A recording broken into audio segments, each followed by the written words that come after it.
Welcome to Focus Today. I'm your host, Perry Atkinson, and boy, are we honored today. I had no idea we were going to be able to get him, and we are honored every moment that we have with him, and that is Chris Mitchell. He's the host of Jerusalem Dateline that you see right here on the Dove Television Network. He's also CBN News Middle East Bureau Chief, and often you see him throughout the day on the Dove TV, also on CBN, and just does a marvelous job. JerusalemDateline.com is the website. Chris, I can't believe we have you today. How are you, friend? Hey, Perry, great to be with you again. Yeah, it's always a pleasure. When do you sleep, man? Well, it's a challenge, especially with so many things happening here. I mean, for example, Perry, yesterday the big news was that the bodies of 4 of the hostages were brought from Gaza into Israel. And then last evening, we found out that there was a major terror attack that was thwarted.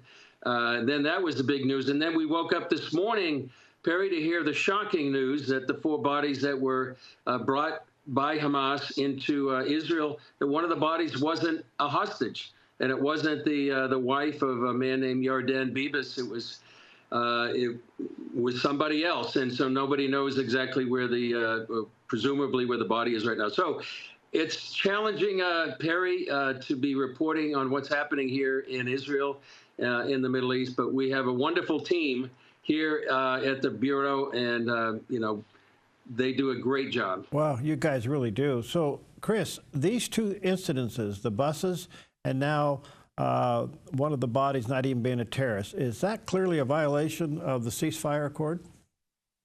Well, the body that's not Shiri Babis is definitely a grievous violation of the accord because Hamas had led everyone to believe that 4 of these bodies were going to be hostages. 3 of them were. 2 of them, one of them was Ariel Bibas, the 4-year-old son. He was 4-year-old when he was kidnapped on October 7th. Keithir, the 9-month-old, when he was kidnapped. And then there was an 84-year-old man, Oded Lifshitz, who was a peace activist. He was kidnapped and murdered by Hamas as well. One point to make, Perry, is that many of the people who were either murdered or kidnapped along the Gaza border were very peace activists. They were probably on the far left of the political spectrum. Many of them had employed Palestinians from Gaza. Many of them had taken them to hospitals, for example. And it's just such a betrayal of their loving attitude towards many of the Palestinians in Gaza. So he was one of them, a peace activist. And I almost hesitate to share it, Perry, but some of the news that just came out this afternoon is literally horrifying, because the IDF announced that after the forensic examination of Ariel and Keithir, they found out that they had been killed back in November of 2023, and they weren't killed by a weapon. They were literally killed with their bare hands. And it's almost hard to talk about it because it's really something that's almost demonic. These, a 4-year-old and a 9-month-old were just killed. And then their bodies, according to the forensic examination, were mutilated so they would sort of cover up the actual cause of death. So that's kind of what's happening in Israel right now. Now, the terror attack was thwarted last night. It was meant to be a mega terror attack with a number of buses, a number of suicide bombers. And from what we had heard, the possibility that it maybe was another October 7th style attack. So it was really a miracle that it was thwarted, Perry. And some of it may have been just a simple mistake, because the bombs that were in these buses were on a timer. And we understand that the timer was set to 8:30 p.m. last night instead of 8:30 a.m. this morning. And if it was set at 8:30 a.m. this morning, there would have been people on those buses, and there might have been many deaths and injuries. But thankfully and miraculously, that terror attack never took place. Gosh. Hard for us to wrap our head around. We're also hearing stories that some of the other Arab heads of state are calling this barbaric, that may have crossed the line in other areas beyond anything that we thought would be imaginable. Yeah, exactly. Some Muslim clerics are saying this is not Islam, and this really does cross a line that they don't identify with. So, in some ways, it really has changed the conversation, changed the dynamic, and where some Arab leaders and Muslim clerics are just condemning what happened, and not only just that, they were condemning the scene yesterday that was displayed and when the bodies were transferred. And that was even before they found out late this afternoon that those bodies had been mutilated. The sons, young boys, were killed with the bare hands of these terrorists.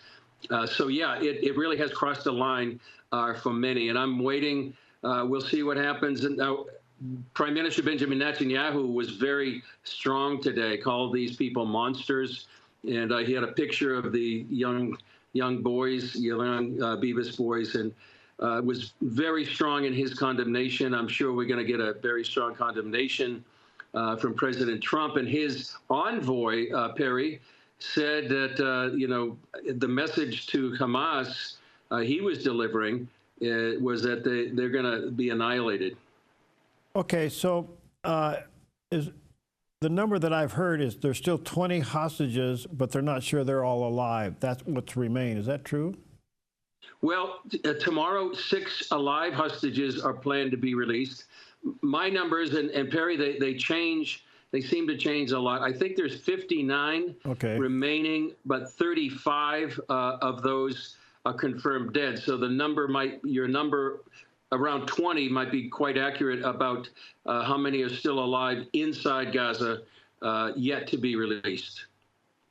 The mood of the country, how would you explain it today after these bodies have been looked at forensically? Grieving, traumatized, reeling, deeply emotional. It's hard to believe, this is 500 and some days after October 7th. The way that these week by week releases of the hostages have been gut-wrenching. There's a combination on one side, or you have jubilation that any one of these hostages that are alive have been released. And you see the reunions of the family. They're just overjoyed.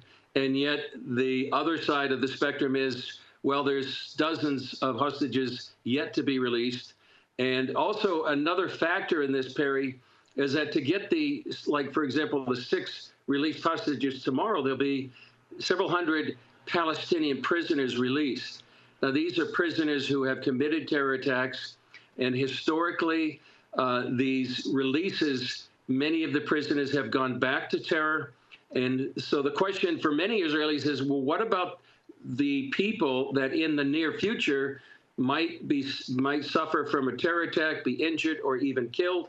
So this is the dilemma that Israel has to go through, and why it's so important to pray for Prime Minister Netanyahu, for the Security Cabinet, for the IDF. And it's just so horrific choices they have to make and decisions they have to make, life and death decisions, and about what's going on right now. It's just a very, very difficult time. To your question about the mood, grieving, and grieving. I guess what's hard for us to wrap our head around, Chris, is this seems to be such a blatant violation of the agreement. It appears like maybe they're trying to provoke something. You can't imagine that they would violate the agreement to this level and not expect some kind of response. One article that I read late last night said maybe this is a decoy to put the attention back into Gaza and Hamas and away from Iran. Do you have any idea on that? Well, that could be, Perry, because, some people are saying, well, I think most people know really the head of the snake is Iran. And we do see that most of the attention is on the hostages release, upon Hamas, and what's happening in Gaza, while Iran seems to be accelerating toward a nuclear weapon. I think the Trump administration and, for example, National Security Advisor Mike Waltz and Secretary of State Marco Rubio, I think they're making the point, and they I think they have their eye on the ball, so to speak, in terms of Iran. Rubio was here just a few days ago saying Iran must be dealt with, and I believe, Perry, that Israel and the U.S. are coordinating some timetable or some plan to once and for all take care of Iran's nuclear facilities.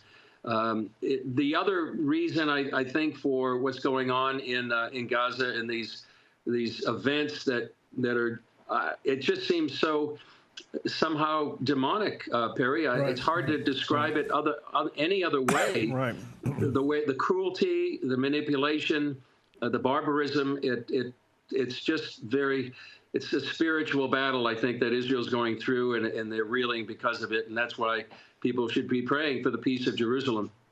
It's just hard to get our brain around. Just kind of back up a little bit, Chris. The president made a really out-of-the-box statement about the potential future of Gaza, turning it into, dreamland. So how did that go over in Israel? Well, in Israel, I think it was very well received.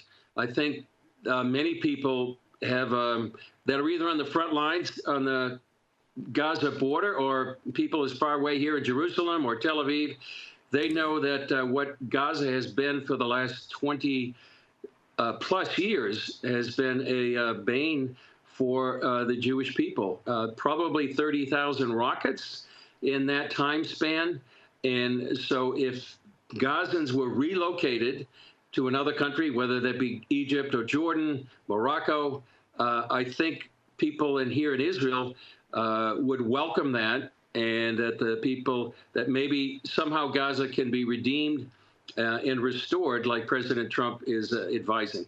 However, it's getting pushback from Egypt and Jordan and some of the Arab nations who are coming up with their alternative plan, perhaps released at the end of the month or the beginning of March, to present something different. Certainly Hamas is rejecting this, but there was an interesting survey, Perry, before the war, that 44% of young men, I think it was 19 to 35, they wanted to emigrate, 41%. And then 31% of all people from Gaza wanted to leave. So you can imagine that the numbers might be much, much higher after 15 to 16 months of war. So, and people here in Israel are saying, well, give them a choice. Let them, if they want to go, let them go.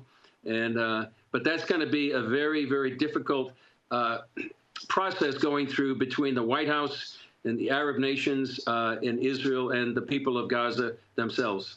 In the meantime, since President Trump's been back in office, I can't help but think that the relationship obviously has been very firm and unbreakable between the United States and Israel, and that Israel's getting now what they need from the United States in the way of armament.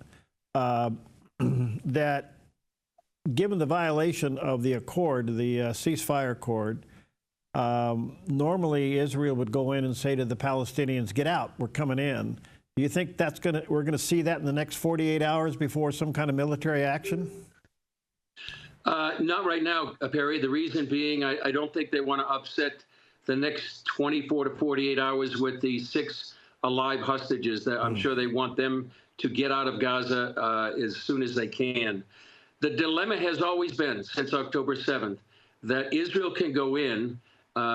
They can go in force in Gaza. The question is, what will happen to the hostages that remain? And that's been the trump card or the leverage that Hamas has had since the very beginning. And that's exactly why they kidnap people, is to use this leverage against Israel for the one thing, and this is what Yahya Sinwar, the leader of Hamas, actually had written in some of the papers that they discovered, was they use this as a ploy to divide Israelis, because some Israelis are willing to make any price, pay any price to have the hostages released.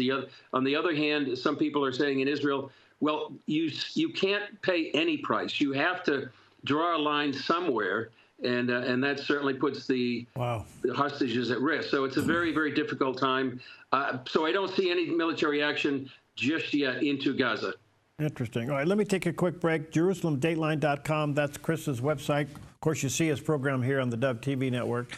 And of course, you see him almost daily now on CBN News. We'll take a quick break. We'll be right back.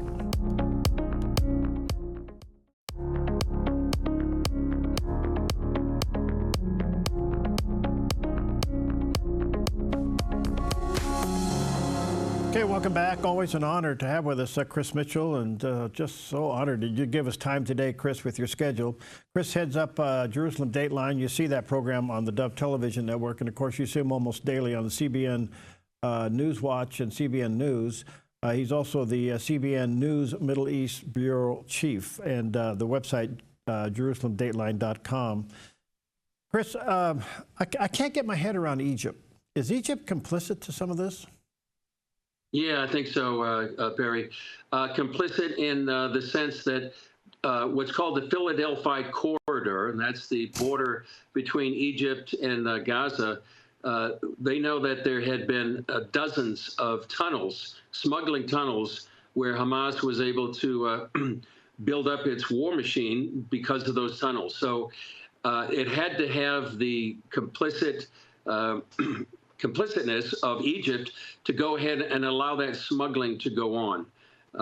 That was a big part of the war, where Israel went into Rafah right there on the border, was able to take that over from Hamas, and then discover all these tunnels, some of them big enough where you could drive a vehicle through. So they have been complicit in the ability for Hamas since 2007, when they took over the Gaza Strip, to 2023, when they invaded Israel. And many of those weapons came in through that Egyptian-Gazan border. And what's also alarming, Perry, right now is that there seems to be a major military buildup by Egypt in the Sinai, and that's a violation of the Camp David Accords back in 1979, where they are stationing or pre-stationing tanks and military equipment very close, too close to the the Gazan border and close to Israel. The Israeli ambassador to the U.S., Yakil Leiter, has warned about this. There's a story today on our Jerusalem Dateline about that as well. And so Egypt is kind of troubling right now to see how it's acting. And yet, just a couple of days ago, King Abdullah is sitting in the White House with the president. You're kind of scratching your head. Is he becoming a frenemy? Well, Jordan's King Abdullah, I think, has a very difficult situation right now. Trump is asking that, maybe some of the 2 million Gazans would go into Jordan. That's a very difficult pill to swallow for the king. He's also, has a population that is to a certain degree radicalized, that would want to overthrow the Hashemite kingdom.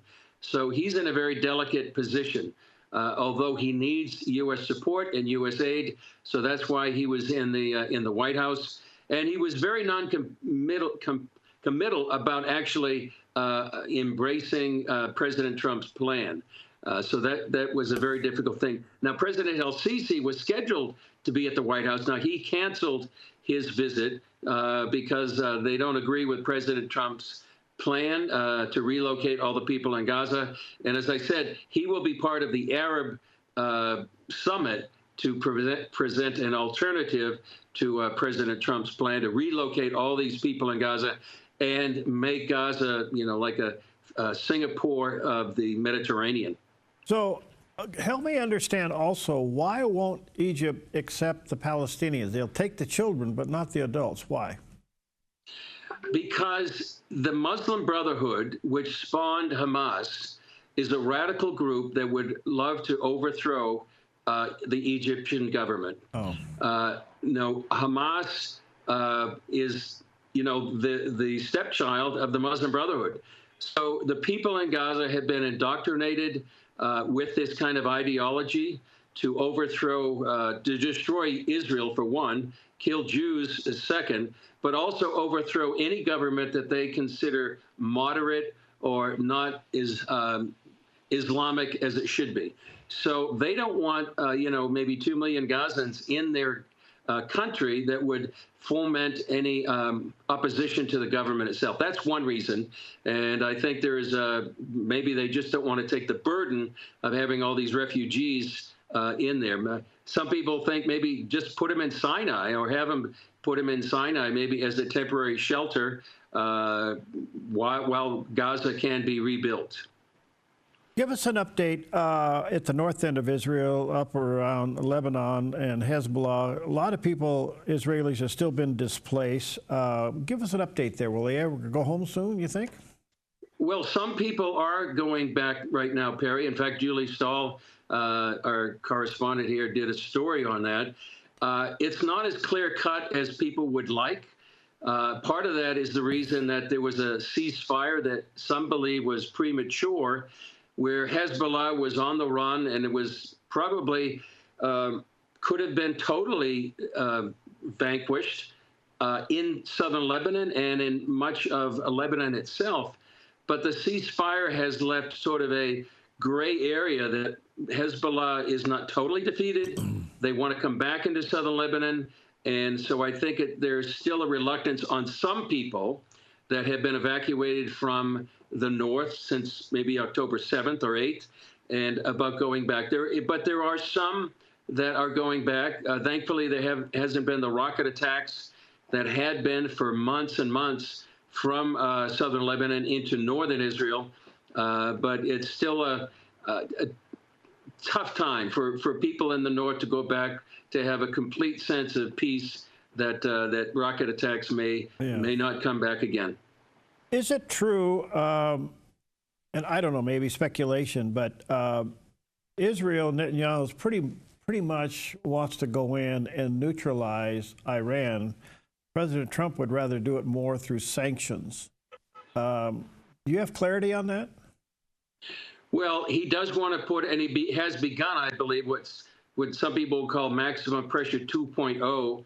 When he did that in his first term, it really put Iran on the ropes economically. Some people say it would nearly bankrupt up to 2020 when the presidential election took place and Biden took over, which then released or eased some of those sanctions and really allowed billions of dollars to go back into Iran, funding many of these terror groups around the region. So President Trump seems to be saying he wants to make a deal. He would rather not have a military action. But I believe, Perry, that they are planning the possibility, if necessary, a military strike against Iran. When and how, I don't know. But they are providing many more munitions and perhaps these kind of bunker-busting bombs necessary to destroy many of these nuclear sites, which have purposely been built underground with concrete-hardened bunkers. So with the U.S. now, and if diplomacy doesn't work, then I think my sense is that the Trump administration would welcome the opportunity to go ahead and destroy Iran's nuclear facility, which may lead to a regime change. There are millions of Iranians who despise the mullahs in Tehran. They despise the kind of Islam, and thankfully, Perry, and I know you've seen this on many CBN News reports, there's a revival inside Iran of literally millions of Iranians coming to faith through Jesus Christ, through dreams and visions. And many of those people are praying that this regime that is so oppressive and tyrannical would one day fall. But to your point, your question about the Trump administration, I think the White House is working sort of hand in glove with Israel concerning what they will do about Iran. When and how that works out, we'll see.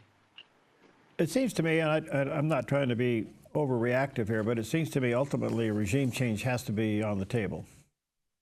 I think so, yeah. I think that would be the ultimate goal of both Israel, certainly, and perhaps the White House as well. Yeah. This regime is, been such a source of evil throughout the region and around the world, for that matter. And just one caveat, Perry, would be the fact that even though Iran, if Iran is falls, if this regime falls after more than 40 years, there are other actors in the region that are not so nice as well. Turkey is rising, and now we have a new regime in Syria that at least the leader has a checkered past of being an Islamist and employing Sharia law. So it will be a great change if this regime falls in Iran, but there are other actors in the region that are not so nice as well. One last question, Chris, and thank you again for your time. As you know, they're trying to settle things between Russia and the Ukraine, and it's been touted that possibly the Crown Prince of Saudi Arabia would be the negotiator. How's that playing out in the Middle East? Well, I know just a few days ago, I think you had three Trump officials. You had Marco Rubio, Mike Waltz, and I think Steve Witkoff. They're meeting with MBS and talking about that. Riyadh is an interesting place for this summit to actually end the war with Ukraine and Russia. But MBS seems to be playing a pivotal role, the Crown Prince, in these negotiations. And I would just add, Perry, just an encouragement for people to pray for Israel at this time. Yes. As we said at the very beginning, they are grieving, they're mourning. Shabbat has just begun here in Israel, and they really could use prayer for comfort. It says in Isaiah chapter 40, comfort, comfort ye my people, and to pray for the peace of Jerusalem in Psalm 122. So it's a very important time to stand in the gap for our Jewish friends here in Israel and around the world. Beautiful.